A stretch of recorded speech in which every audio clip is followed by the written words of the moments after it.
آج میں آپ کے سامنے اردو کے مشکل الفاظ کے معنی عرض کروں گا۔ ایندھن اس کے معنی ہوتے ہیں جلانے کی چیزیں۔ اغل بغل اس کے معنی ہوتے ہیں آس پاس۔ اوجھل اس کے معنی ہوتے ہیں پوشیدہ، پردہ۔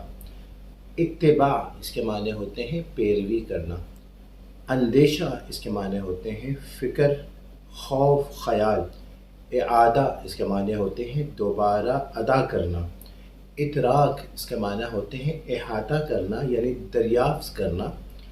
الوہیت اس کے معنی ہوتے ہیں الہ ہونا یعنی معبود ہونا۔ اخلاق فاضلہ اس کا معنی ہوتے ہیں اچھی عادتیں۔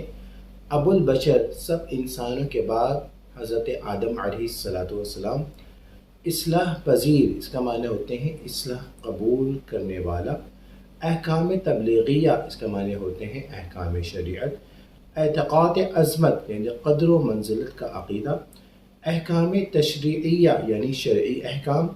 علم اس کے معنی ہوتے ہیں درد۔ اجزائے اصلیہ اس کے معنی ہوتے ہیں اصلی اجزاء۔